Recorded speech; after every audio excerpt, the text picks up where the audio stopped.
My name is Maria. Life was plodding along the same old routine until one rainy Tuesday changed everything. I was holed up in a cozy corner of Joe's cafe, nursing a hot coffee and trying to shake off the chill. The rain was relentless, and I hoped it would wash away the funk I was in after a tough critique in my fashion design class. The bell above the cafe door jangled, and in came this guy, soaked from head to toe. He looked around, a bit lost, then chose the table right next to mine. There was something about him that was hard to ignore, even though I usually kept to myself. He caught me staring, and instead of looking away, he grinned. "Rough day, huh? Mind if I sit here?" "Go ahead, it's free," I said, trying not to sound too interested. He pulled out a chair, sat down with a sigh, and extended his hand. "I'm James. And you are?" "Maria." I shook his hand, noting his firm grip. "So, Maria, always this quiet in here?" he asked, looking around the nearly empty cafe. "Usually. Keeps the nosy folks at bay," I replied, raising an eyebrow. He chuckled. "Well, you could do worse. But seriously, what brings you here on a day like this?" "Just hiding from the rain and some critiquing eyes. I'm a dressmaker, or at least I'm trying to be one. Had a tough day at fashion school." "A dressmaker, huh? That's awesome. I'm in sales. Totally different world. But hey, we've all got our battles, right?" "Right," I nodded. His easy demeanor was a welcome change from the usual stress I faced. We ordered another round of coffee, and the conversation flowed as easily as the rain outside. We talked about everything from our jobs to our dreams. James wanted to make it big in sales, always chasing the next big deal. "What about you, Maria? What's your big dream?" he asked, leaning in a bit. "To run my own atelier. I want to design clothes that don't just fit the body, but fit the soul too." Sounds cheesy, huh? Not at all. You'll get there. And hey, if you ever need a brutally honest opinion on your designs, give me a shout. I'm known for my brutal honesty.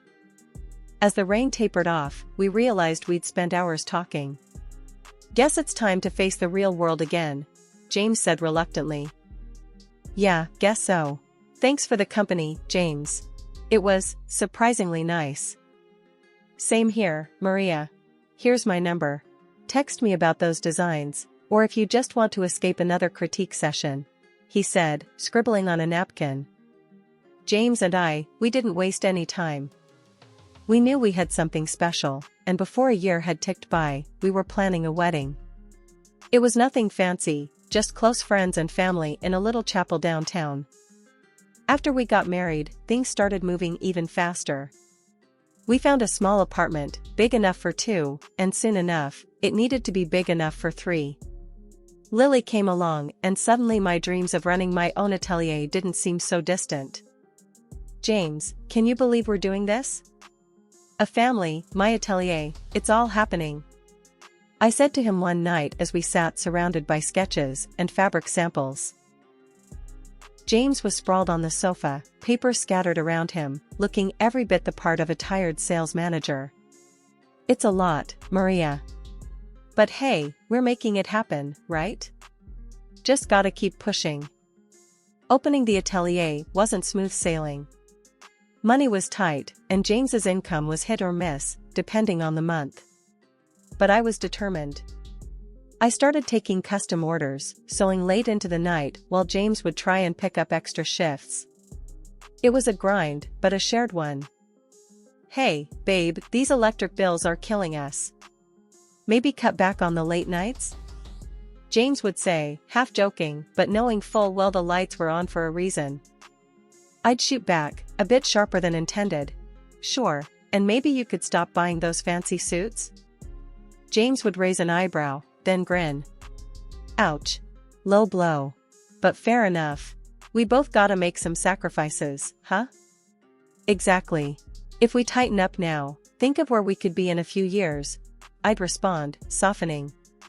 I knew he was trying, but so was I, hard. As the atelier began to gain a bit of traction, my relationship with James saw more strain. We were both hustling, but our ideas of hustle looked pretty different. James loved his designer labels, a habit that didn't die with marriage or fatherhood.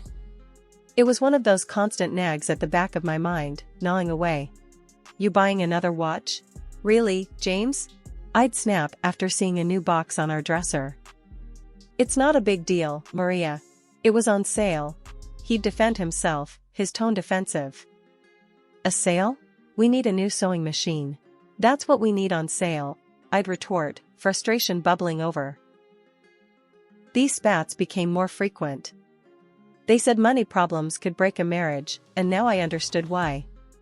But every time I looked at Lily or walked into my atelier, I felt the fight in me burn brighter. I wasn't just building a business, I was building a future, our daughter's future. As the months rolled by, the atelier started to become what I had dreamed. Orders were coming in, clients were happy, and my little corner of the world was thriving. Life at the atelier was booming, but at home, things were starting to fray around the edges. Lily was growing up fast, already a teenager with her own ideas and attitudes about the world. She wasn't the little girl who used to play with fabric scraps on the floor of my studio anymore. Now, she seemed more interested in her phone and what her friends were doing. One evening, I overheard her talking on the phone. "My mom? Yeah, she's just a dressmaker. It's kinda old-fashioned, you know? Not really cool." Hearing her say that stung more than I wanted to admit. The next day, I tried to talk to her about it. "Lily, I heard you talking about my job last night. Does it really embarrass you that I'm a dressmaker?" She shrugged, avoiding my eyes. "It's just, all my friends' parents have normal jobs, and it's not cool, Mom." "Normal jobs? Lily, what I do is a profession. It's how we manage to live comfortably. Don't you think that's important?" I was trying to keep my voice even, but it was hard not to feel hurt. "Whatever, Mom. It's just how I feel." She walked away, her words hanging heavy between us. James's spending habits didn't help matters. Every month, there seemed to be new charges for clothes or gadgets he didn't need. "James, we talked about this. We need to save, not spend. Especially on things we don't need." "Come on, Maria, I work hard. I should be able to enjoy the fruits of my labor. It's not like I'm blowing through our savings." He brushed off my concerns with a wave of his hand. "But it's not just about you, or even us. It's about Lily, about her future. We need to be thinking long-term."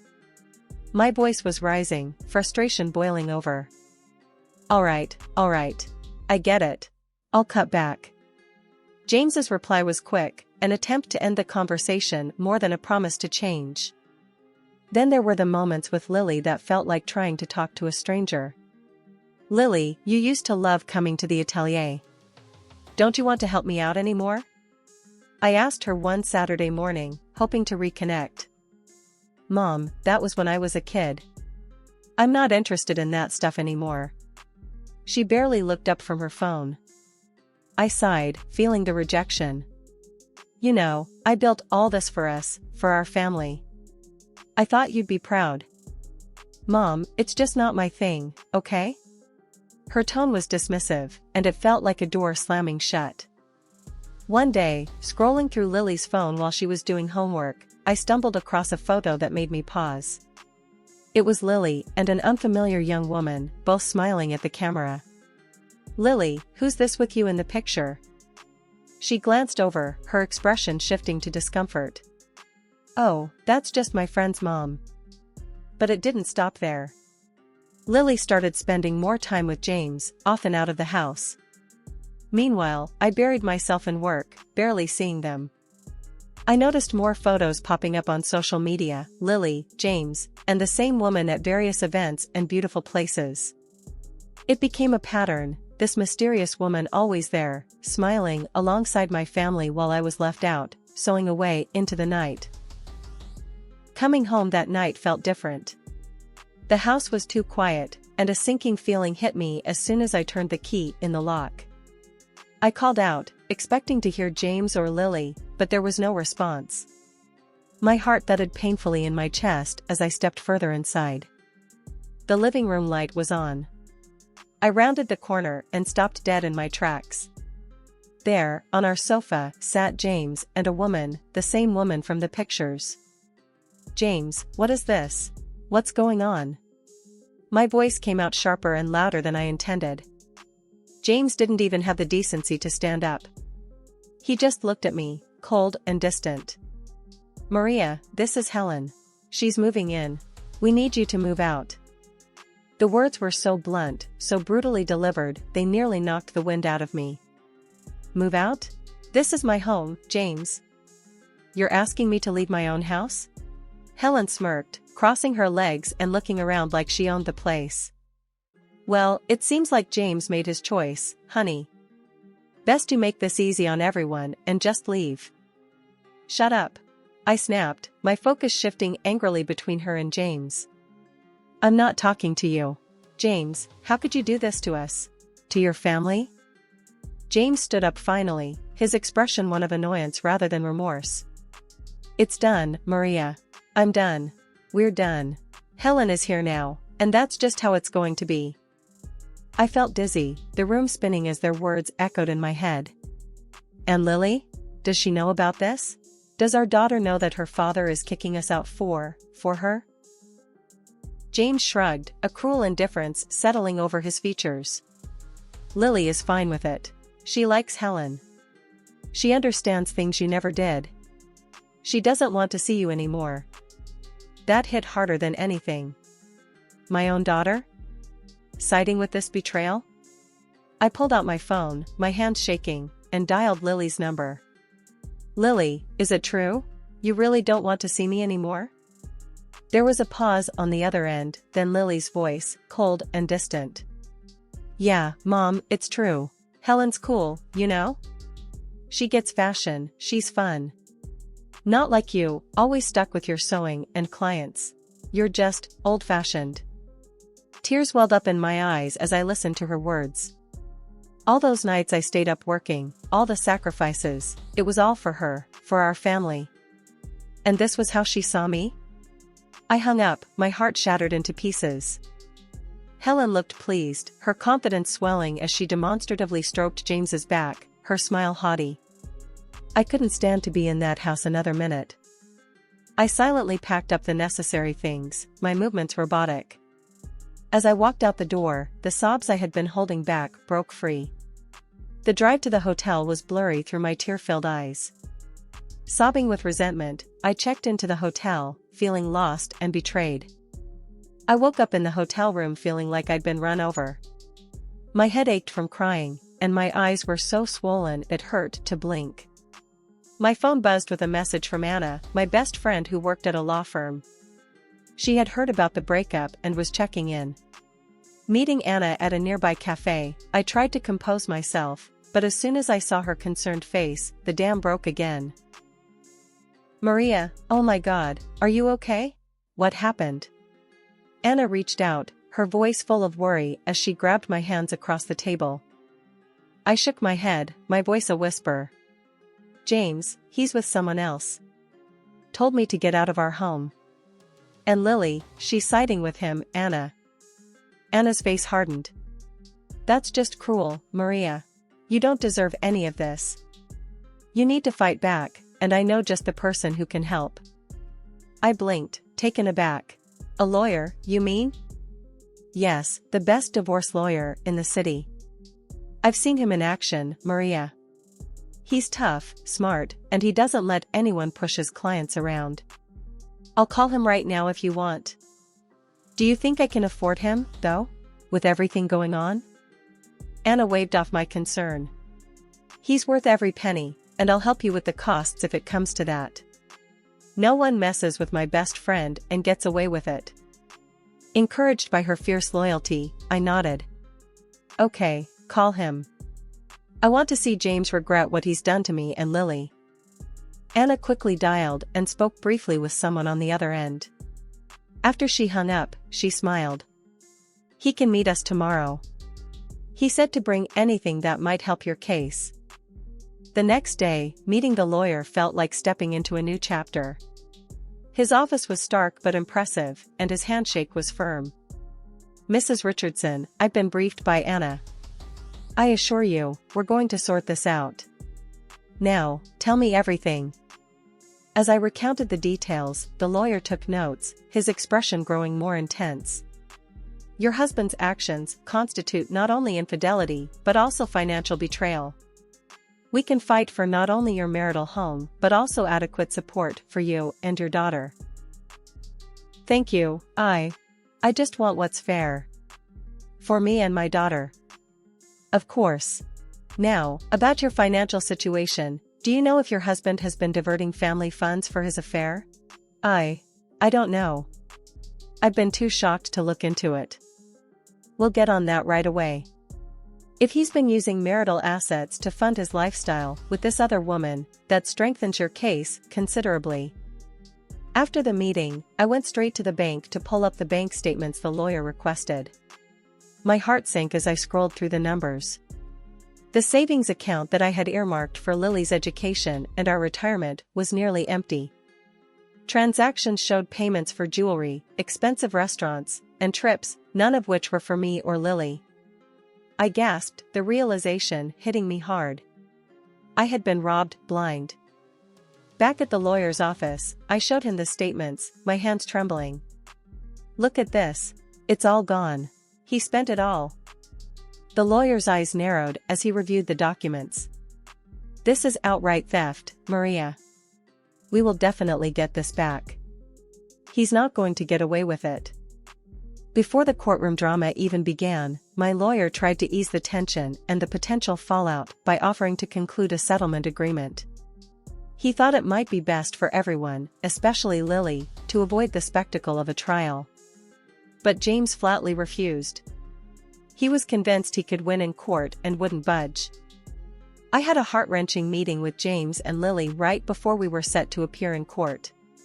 During this meeting, Lily dropped a bombshell. I want to live with Dad and Helen, not you, Mom. James and Helen laughed, their happiness piercing my heart like a dagger. It was excruciating to hear, but I swallowed the pain and told her. I respect your decision, Lily. The air in the courtroom was thick with tension as I walked in, seeing James sitting confidently with Helen and Lily by his side.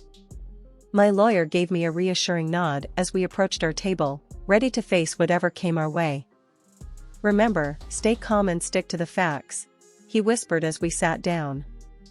The judge entered, and the room fell silent. We are here to address the dissolution of marriage between Maria Richardson and James Richardson. Mrs. Richardson has also brought forth claims of financial mismanagement. We will proceed with the opening statements. James's lawyer was the first to speak. Your Honor, we contend that Mrs. Richardson's claims are exaggerated. My client has been a good husband and father, and any financial issues were mutual decisions. We seek a fair division of assets and primary custody of their daughter for Mr. Richardson. His words made my blood boil, but I kept my face neutral. My lawyer stood, his voice clear and commanding. Your Honor, we will demonstrate that Mr. Richardson not only committed adultery but also deliberately misused family funds, significantly harming Mrs. Richardson and their daughter's financial security. We seek the marital home, full custody of their daughter, and appropriate financial restitution. The evidence presentation was grueling. I watched as bank statements, receipts, and photos were displayed, each one a stab at the life I thought I had. James squirmed, his discomfort visible, especially as the receipts from jewelry stores and luxury hotels were shown, none of which were for me or with me. The turning point came when my lawyer presented a series of messages between James and Helen, clearly detailing their affair and his spending on her. The evidence was damning, and even James's lawyer seemed to falter. Mr. Richardson, can you explain these messages? My lawyer asked, his tone cool. James stuttered, his facade crumbling. It was just a fling. It didn't mean anything. I wasn't using family funds for. Your Honor, the bank statements disagree. My lawyer interjected, showing the court the detailed transactions that James couldn't explain away. In his closing statement, my lawyer was resolute. Mrs. Richardson trusted her husband to honor their shared life and responsibilities. Instead, she and her daughter were betrayed. We ask for a ruling that reflects the gravity of Mr. Richardson's actions. James and Helen were silent as the courtroom buzzed around them. The judge nodded, taking in all the information before adjourning the session. The courtroom was packed on the day of the final hearing, the air heavy with anticipation. I sat there, hands folded in my lap, trying to keep my nerves in check. James, Lily, and Helen were on the other side, looking confident and smug. The judge cleared his throat and began reading the decision. In light of the evidence presented, I am awarding the marital home to Mrs. Richardson, along with financial compensation from Mr. Richardson for the misappropriation of family assets. My heart leaped with a mix of relief and victory, but the most crucial part was yet to come. The judge continued. Now, regarding the custody of the minor child, Lily Richardson. James interrupted, standing up with a sneer. Your Honor, my daughter has expressed her desire to live with me and my partner, which means Mrs. Richardson should be paying us child support for her maintenance. There was a murmur in the courtroom. I felt a cold wave of fear, but before I could say anything, Lily stood up. She looked straight at the judge, her voice clear and strong. I've changed my mind. I want to live with my mom. I've realized my dad used the money my mom saved for my education. I was wrong before. My mom is the best. She's smart and modern, and I want to be with her. The courtroom fell silent. James's face dropped, his smug smile wiped away in an instant. Tears of happiness and relief rolled down my cheeks as I listened to Lily's words. The judge nodded, looking impressed by Lily's courage. The court respects the minor's wishes. Custody of Lily Richardson will be granted to Mrs. Richardson. Furthermore, Mr. Richardson will provide child support payments. James slumped back into his seat, defeated. The judge concluded the proceedings, and as we walked out of the courtroom, I pulled Lily into a tight embrace. I love you so much, Lily. I'm so proud of you. As we exited, we saw James and Helen arguing heatedly. Helen's voice was shrill as she berated him. I don't need a loser who's broke. I'm finding someone who can actually provide for me. With that, she stormed off, leaving James standing there, utterly alone and broken. A few months after the dust had settled and our lives began to find a new rhythm, a bit of unexpected news found its way to me. Turns out, James was fired from his job not long after the court's decision. He struggled to find work for a good while, which was something I heard through the grapevine. When he finally did land a job, it was as a handyman. The days of fancy suits and expensive shoes were behind him.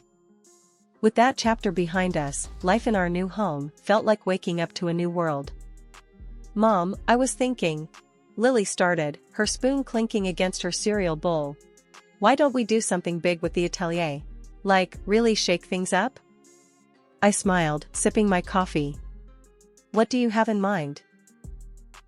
Maybe we could start online classes, teach people how to sew and design. Share what you've taught me. It could be a whole new part of our business, she suggested, her eyes bright with excitement. As we talked, the seeds of our new project took root. We spent the weekend mapping out our ideas, turning the atelier into a buzzing hub of creativity and innovation. The next few months were a whirlwind. We launched our website, and the response was overwhelmingly positive. People from all over signed up for classes, eager to learn from us. The sense of community was palpable, even through the screen. Our lives had settled into a comfortable rhythm, filled with fabric swatches and video tutorials. The atelier was thriving, and so were we. But something was still missing, and I knew exactly what it was.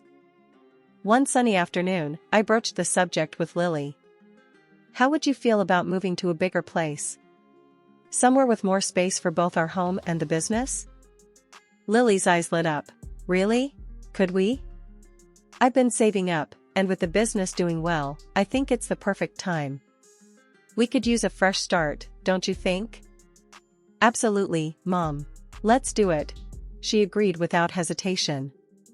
So, we began house hunting, eventually finding a charming little house in the suburbs, with plenty of room for both our living quarters and a spacious new atelier. Moving day was a flurry of boxes and laughter, the excitement palpable as we set up our new home. The house quickly filled with new memories, every room echoing with our laughter and dreams.